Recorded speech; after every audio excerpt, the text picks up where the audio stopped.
Yo, what's up guys? It's Noah here, and in today's video, going to be breaking down the NBA slate on Draftkings for Christmas Day, for the 5-game Christmas Day slate. This is a traditional yearly slate that we have where the NBA does 5 games. They're spread out all during the day. So we have the first game of the day starts at 12 o'clock Eastern Time. Last game of the day starts at 10:30 Eastern Time. So there's a game on pretty much all day, and the games are like one after the other. So it makes for a really fun sweat when you get to watch one game each.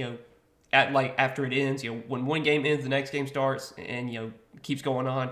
You don't have to worry about like multiple games going on at the same time, so it makes for a really fun sweat. I always enjoy the Christmas Day NBA slate, and I did want to get a video out, give you guys my thoughts on this slate. I'm recording this video on Saturday night, so Christmas Eve night. Hope you guys all have a really good Christmas. Enjoy the holidays. And yeah, guys, we're gonna talk through this 5-game slate like we always do. We're gonna go game by game, give you guys a quick game by game breakdown. What I do like, taking a first look at this slate on Saturday night. Before we do get started with the breakdown, as always, if you guys do enjoy these DFS videos, if they help you out, please hit that like button down below, guys. Hit that subscribe button if you have not yet. And if you're new to the channel, check out the sponsor of the video, PrizePicks. PrizePicks is a player prop based DFS site. I'm sure most of you guys have heard about PrizePicks, but I know since it's a Christmas Day slate and this is a slate that a lot of people like to play, there might be some new people on the channel today. So if you're checking out the channel for the first time, thank you for clicking on the video. Give it PrizePicks a try. They're a player prop site, so very simple, easy to use. You're just taking more or less on a player's projection. And I do want to mention they have a promo going on for the Christmas Day NBA games. As you can see, they have Nikola Jokic's points prop set at 0.5. So this is a free pick that PrizePicks is giving you. It's a free square. You just have to find any other pick you like to pair with that. And if you hit your pick, you will triple up your money, easy as that, or you'll double your money. So definitely give PrizePicks a try, man. Sign up with promo code Noah. When you do sign up with my promo code PrizePicks, they will match your first deposit up to $100. And I do plan on making a video for this Christmas Day slate. I do plan on giving out a few plays I like for this one. So if you guys want to check that video out, it should be posted later tonight. I'll be sharing a few plays I like for PrizePicks today. Check that video out if you are interested. But let's go ahead and talk through the 5-game slate for Christmas Day, guys. And we'll start off with the first game of the day, the Sixers and the Knicks. Looking at this game, I would say this is one that doesn't look like super appealing just because, when you look at the total in this game, when you look at these two teams, both these teams play relatively slow, especially Philly. The Knicks have been playing faster this season, but the Sixers are not a matchup I like to target. But obviously, it's a shorter slate, only 5 games, so we're going to have to look to some Knicks today. You got Julius Randle at 9,100. You got Jalen Brunson at 7,300. RJ Barrett is 7,200. I will say that, DraftKings, they normally loosen the pricing a little bit for the Christmas Day slate just to make it, easier to build lineups. For this slate, man, it's tough. The pricing is pretty tight. There's really not a ton of value. It's really hard to build stars and scrubs lineups today, so you're definitely going to have to go more balanced. So looking to, some of these guys in the 6-7K range is probably going to be the way to go. Julius Randle at his price tag of 9,100 I think is okay. I don't love him on the slate, though. I know he's been playing really well lately, but this is definitely not the best matchup for Randle. Probably get guarded by PJ Tucker here. PJ Tucker is, still a solid defender, even though he's not the best offensive player. He still defends really well. Don't love Randle at his price tag. I think Brunson's probably my favorite of all the Knicks guys. Brunson's just going to get huge minutes. He should play close to 40 minutes here in what should be a competitive game. 7,300, he has the upside to pay off this price tag when he's playing almost 40 minutes a night. Same could be said for RJ Barrett. RJ Barrett, he's kind of struggled to start the season, but he's been playing really well lately. He's been playing massive minutes as well. He played 46 minutes against Toronto, and I think that was in regulation. That game didn't go to overtime. He played 46 minutes in regulation. Dude's been playing a ton of minutes lately, so I don't have an issue with Barrett. I think if I were to play anyone on the Knicks today, Brunson and Barrett would be my 2 favorite plays. Really scared about Mitchell Robinson here going up against Joel Embiid. I think this is definitely a spot where we could see Mitchell Robinson potentially get into foul trouble. He's going to be really low owned, though, I assume. So in tournaments, worth a dart throw, I guess. Quentin Grimes should start, play good minutes. They're going to want him out there for defensive purposes against James Harden. He's not the best per-minute producer, but he's 4,900. He'll probably play 34, 35 minutes here.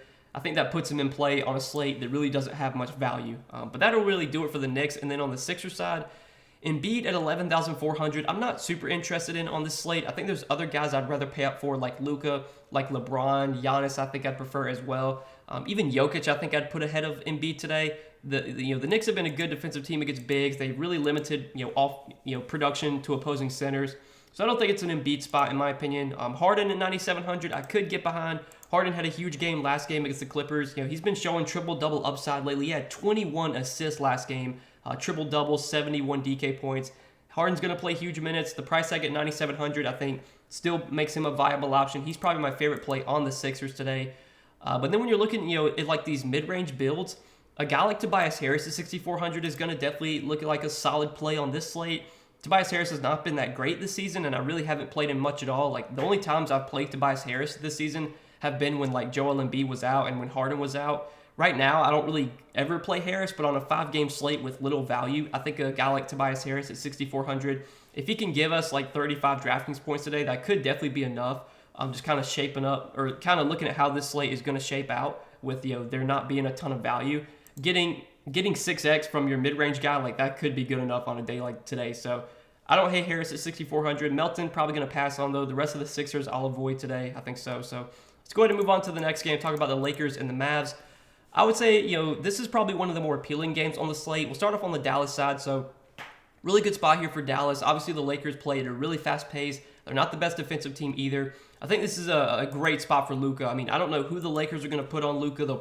They might put LeBron on him. But either way, man, Luka's going to have a massive role, massive usage rate, going to play huge minutes here. He played 42 minutes last game against Houston, had almost had a triple-double, still put up 82 DraftKings points.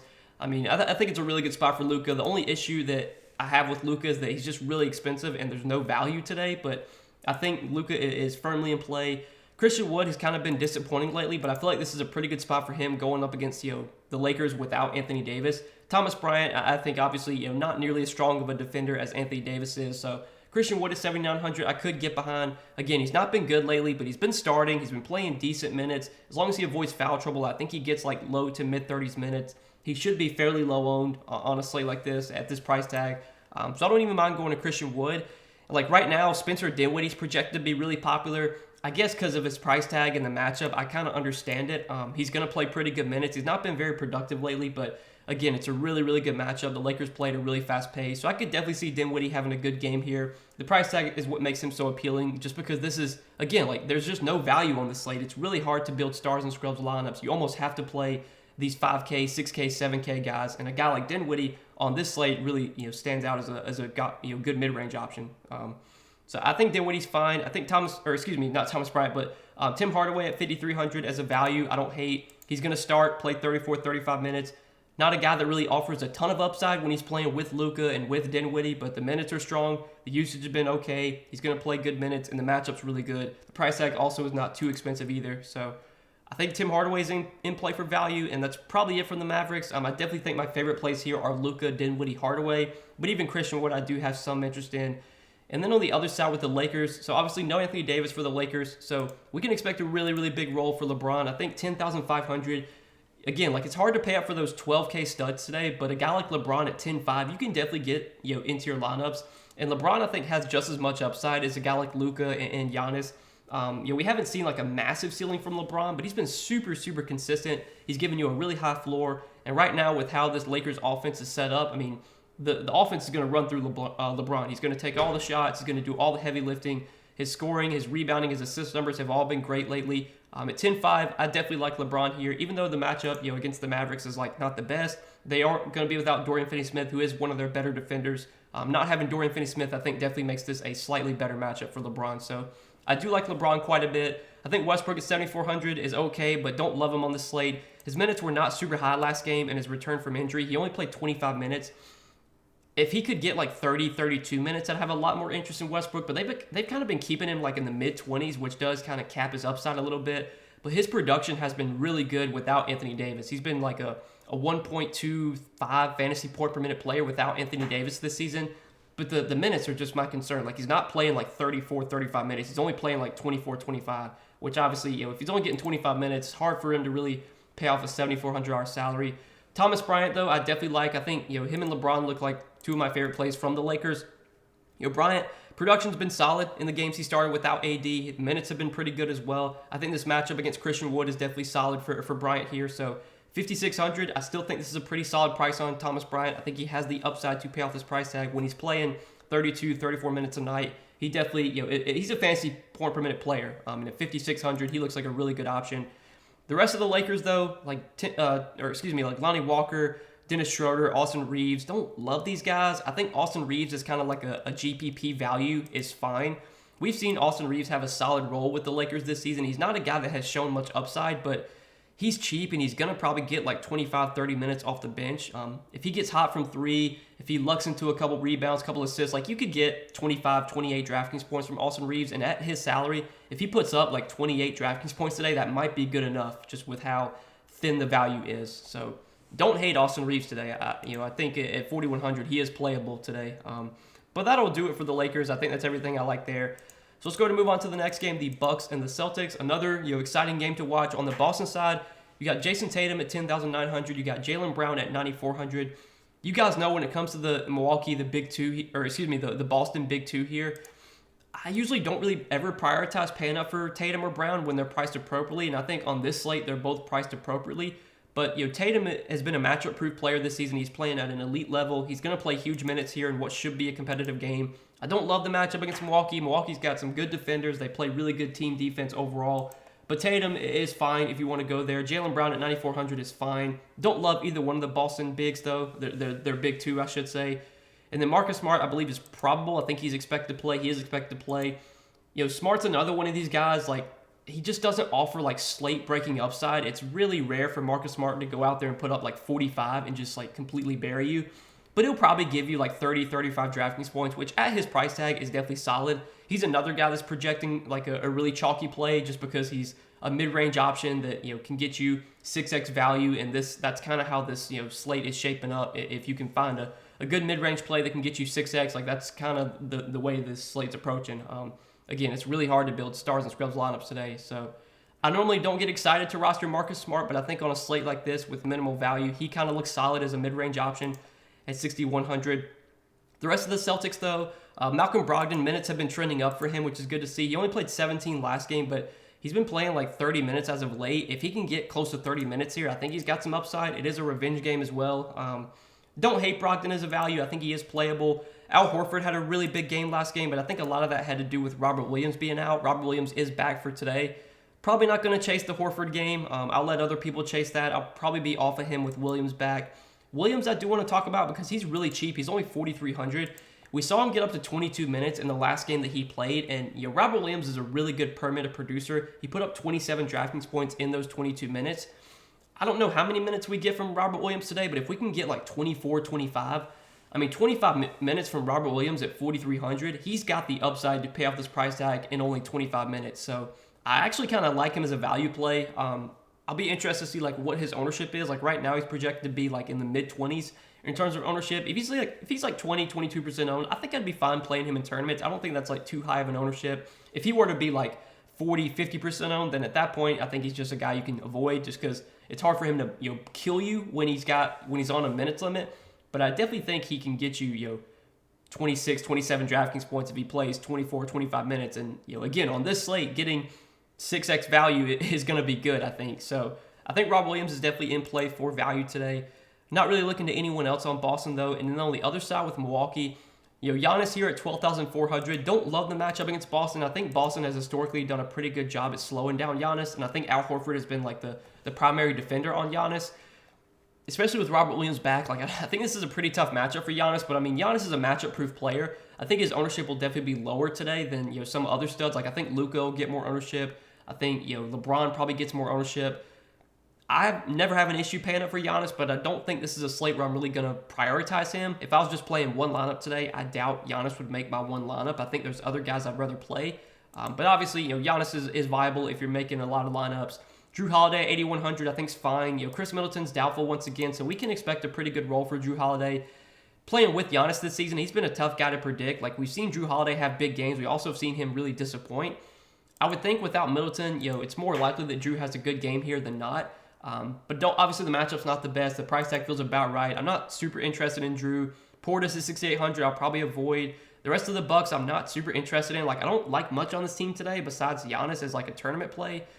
Milwaukee, they kind of look like one of the least appealing teams on the slate, in my opinion. Don't see much I like here. So let's go ahead and move on to the next game. Talk about the Grizzlies and the Warriors. So start off with the Warriors. Still no Steph Curry, still no Andrew Wiggins, and do want to mention that Draymond Green is questionable, so this will be something to monitor. This is an 8 o'clock game, so we're not going to have this news before lock, I'd assume. It's probably going to be mid-afternoon before we get news on Draymond. I think for now we just kind of have to assume that Draymond's playing. I think on a Christmas Day game, primetime game like this, obviously these guys want to play, I'm sure. So just for now, I would say, assume Draymond's playing. But with Golden State, without Steph, without Wiggins, we can expect a really big role for Jordan Poole, really big role for Klay Thompson. Jordan Poole at 8,300, I still think has the upside to pay off this price tag. Now, the last 2 games without Steph, he's been pretty terrible against the Knicks and against the Nets, but both those games were blowouts. His minutes were really limited. We saw that game against Toronto. He played really well, 55 Draftkings points, 35 minutes. Obviously, you worry about blowout here, but I think Golden State's playing at home, so I think that makes it a lot more likely this game stays competitive. And if it does stay competitive, Jordan Poole's going to be a big reason why, because he's going to get a ton of usage without Steph and without Wiggins.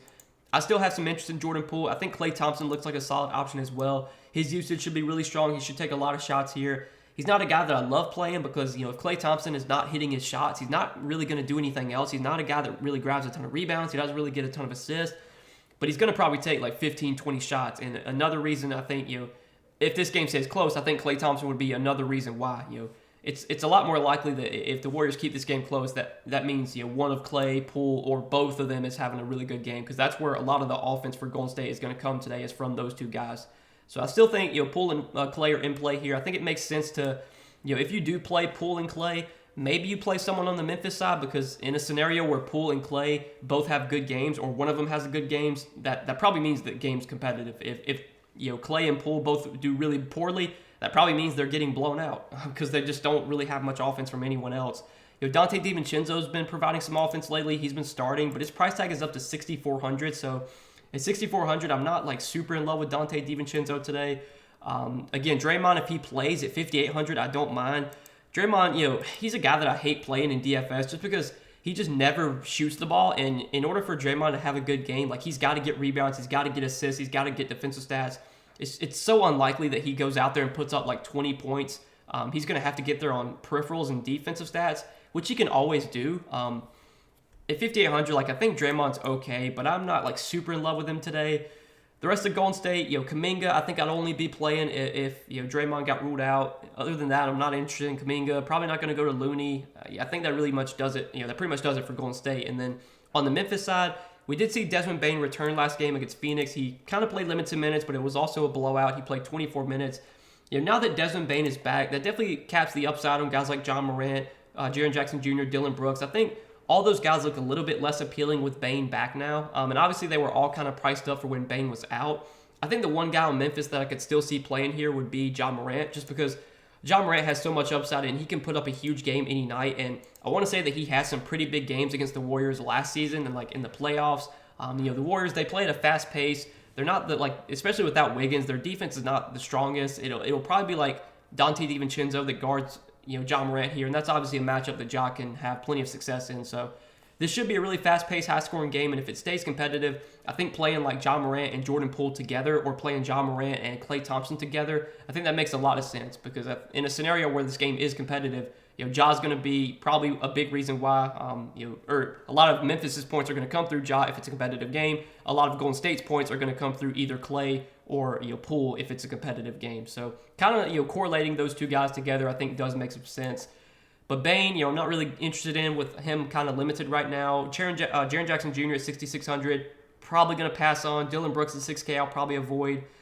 Steven Adams, I mean, at 5,100, I think Steven Adams is fine today, but in this matchup, against Golden State, a team that we know likes to play small, I could definitely see this being a game where we do see Steven Adams kind of get played off the floor. I think his minutes are a little bit, they're not very secure in this matchup.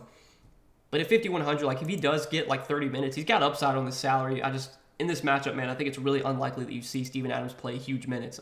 I think this definitely could be a game. You see Triple J get some minutes at the 5, and you could see plenty of Brandon Clark as well.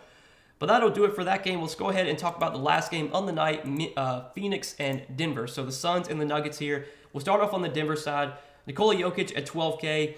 Look, I never have an issue with Jokic. I don't think this is the best spot going up against the Suns, but Jokic is a matchup-proof player that can put up a huge game any night. But I will say that looking at the studs today, I would rather go to Luka, rather take the savings, go to LeBron. Probably would rather take the savings and go to Ja as well.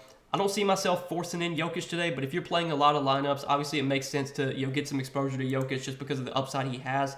Jamal Murray, I believe, is probable, so he's expected to play today. Coming off a huge game against Portland where he went, almost had a triple-double. 58 DraftKings points, 6,900 for Jamal Murray. He kind of fits that mid-range, just solid mid-range play. Those are the kind of guys we're looking for on this slate, and I think Jamal Murray fits that build. So I do have some interest in Jamal Murray at that $6,900 salary. The rest of Denver, though, like Aaron Gordon, Michael Porter Jr., Bruce Brown, not super interested in any of these guys. Michael Porter Jr. did return last game, played 27 minutes. He had 29 DK points, so he was relatively productive. His price tag is not like super high. I don't know how many minutes he plays here. Like, I think it's likely he plays like 28, 30. I'd be very surprised if he plays like 36 minutes. But 28, 30 minutes from Michael Porter Jr. at 5,900, that could be fine on this slate. He's playable. That's pretty much it for Denver, though. And then on the other side, looking at Phoenix, so Devin Booker is questionable for today, and this will be some big news to watch. I expect Booker to play, especially because it's a big-time Christmas Day game, but Booker's been out like the last 3 or 4 games. This injury he's got, I think it's a groin injury. Yeah, this groin injury he's got must be pretty serious if he's been missing all these games. I think for now we just kind of have to assume Booker's playing. If Booker is playing, pretty much everything on Phoenix looks pretty underwhelming. I mean, Chris Paul's really expensive now when Booker was out. Ayton at 7,600. I don't love here going up against Jokic. Bridges at 6,600 feels priced about right. Torrey Craig's 5,300. That feels like an appropriate price tag. And then obviously, the value guys, Shamet, Damian Lee, these guys would pretty much be out of play if Booker returns. In a scenario where Booker is out again, then yeah, we could look to Chris Paul. We could look to Mikal Bridges. We could look to some of the value guys. But what's tough is that this is the last game of the slate. So we're not going to have this news until way later in the night after all the other games have started. So if you want to play Chris Paul and just hope that Booker gets ruled out, I think it's fine. But I'm not going to be loading up on the Suns here. This is not a game I have a ton of interest in. I think on the Denver side, that's where most of my interest is today, and it's with Jokic and Murray. That's really it. I don't love much here on Phoenix. Even if Booker gets ruled out, I don't know if I'd be running to roster these Phoenix guys. And if Booker gets ruled out after 8 o'clock Eastern time, it ain't like you're not going to have any swap options. I mean, if all of your other players have played, it doesn't matter at that point. If we, by some chance, get this news early in the day, then yeah, you could make some changes. But have a feeling with this being the last game of the night, we're not going to know news on Booker until probably later in the night after most of, if not all, the games have started. So kind of tough situation there. Don't love much though on Phoenix, anyways. So I think that'll do it, guys, for the 5-game Christmas Day slate. I hope you guys enjoyed this video. Appreciate you guys watching as always, and I hope you have a good Christmas as well. Enjoy the holidays, guys. Wish you the best of luck on the slate. Make sure you hit that like button down below if you have not yet. Hit that subscribe button as well. And again, go check out PrizePicks, sponsor of the video. You guys can sign up for PrizePicks. Use my promo code NOAH. You will get your first deposit matched up to $100. And again, PrizePicks is running a free square for the Christmas Day slate. They have Nikola Jokic's points prop set at 0.5. Make sure to take advantage of this. Take the over on Jokic's points prop at 0.5 and just find any other pick you like to pair with that. If you get your pick right, you'll double up your money. Easy as that. So give PrizePicks a try. Sign up with that promo code NOAH. You will get your first deposit matched up to $100. But good luck on this Christmas Day slate, guys. Enjoy the holidays. Have a good Christmas. We'll see you guys in the next video. Peace.